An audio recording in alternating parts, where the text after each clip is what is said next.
Hey guys, welcome to my channel Befriend English. This is me, Dr. Sunita, teaching you English through Hindi, and our today's topic is some job and office related vocabulary and sentences. कुछ ऐसे शब्द और sentences जो हम office और अपने job से related use करते हैं. तो चलिए आज जो मैंने फर्स्ट फ्रेज़ लिया है that is part time job. Part time बहुत कॉमन सा वर्ड है, फ्रेज़ है और सभी लोग यूज़ करते हैं. पार्ट टाइम यानी कि अंशकालिक, जो हमारे काम के निर्धारित घंटे होते हैं फुल टाइम काम के, और अगर उससे आप कम समय तक काम करते हो और तो फिर उसी तरह से आपको पे किया जाता है और उसको हम बोलते हैं part time job. I have resigned my job, now I want a part time job so that I may take care of my kids also. मैंने अपनी पुरानी फुल टाइम जॉब से अभी रिज़ाइन कर दिया है और अब मैं चाहती हूँ एक पार्ट टाइम जॉब मुझे मिल जाए ताकि मैं अपने बच्चों का भी ध्यान रख सकूँ. ये अधिकतर लेडीज़ के साथ ये प्रॉब्लम आती है. They prefer a part time job. अगला है to be punctual. To be punctual यानी कि समय के पाबंद होना, समयनिष्ठ होना. तो अधिकतर हमें ये रिमाइंड कराया जाता है रिसेप्शनिस्ट के थ्रू या हमारे बॉस के through, you are always late, try to be punctual. You are always late, try to be punctual. हमेशा लेट आते हो, समय के पाबंद रहा करो, टाइम से आया करो. Next one is working from home. Working from home ये भी आजकल स्पेशली बहुत ज़्यादा यूज़ में है ये वाला phrase. Because of corona lockdown all the people are working from home. आजकल सभी लोग कोरोना लॉकडाउन की वजह से घर से ही काम कर रहे हैं. एक और सेंटेंस लेते हैं. These days many companies allow their employees to work from home.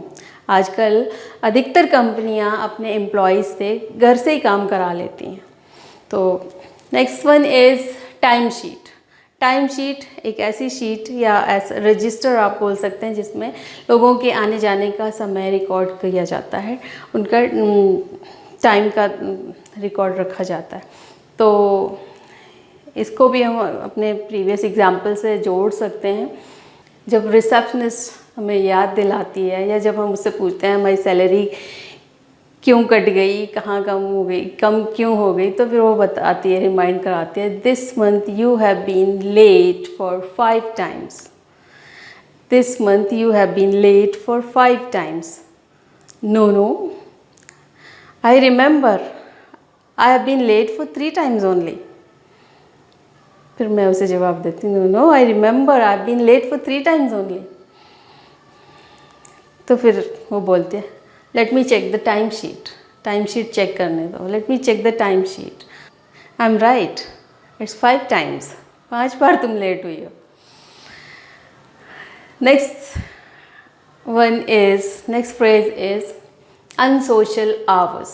Unsocial hours मतलब रात के समय काम करना, रात को देर तक काम करना.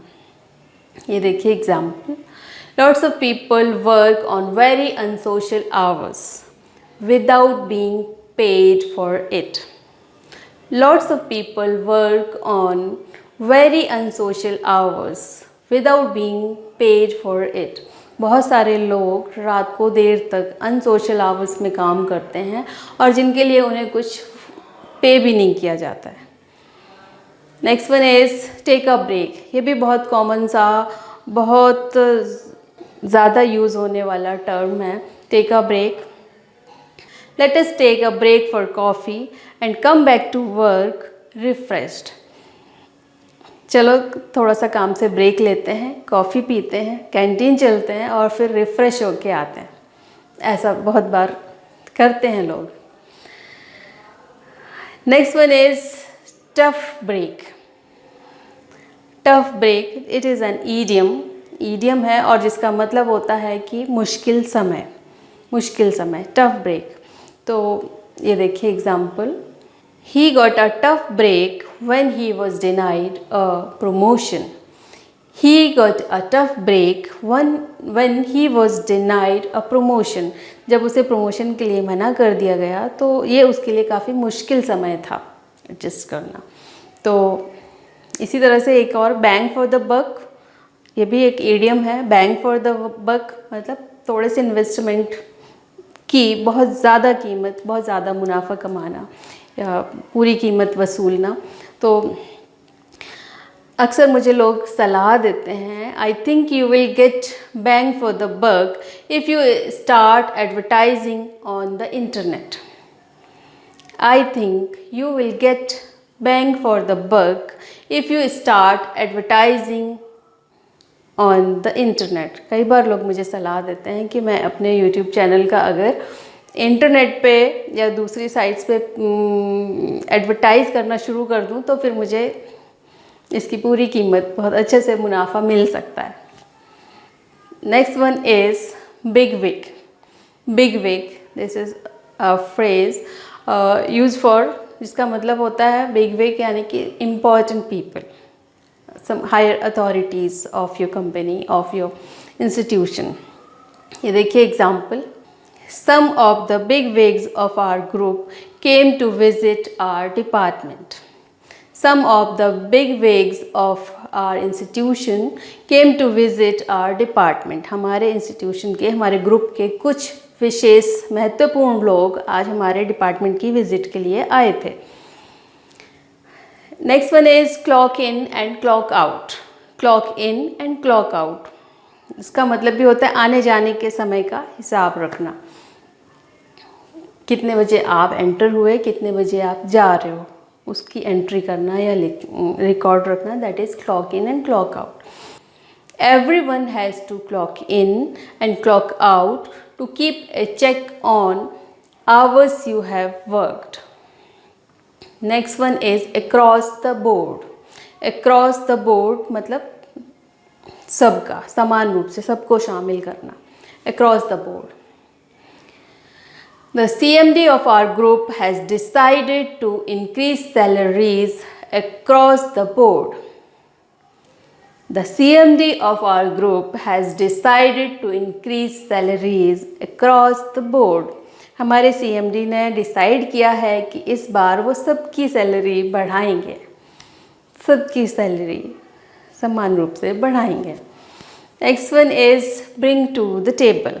ब्रिंग टू द टेबल, ये फ्रेज़ है जिसका मतलब होता है प्रस्ताव रखना, पुट अप अ प्रपोजल।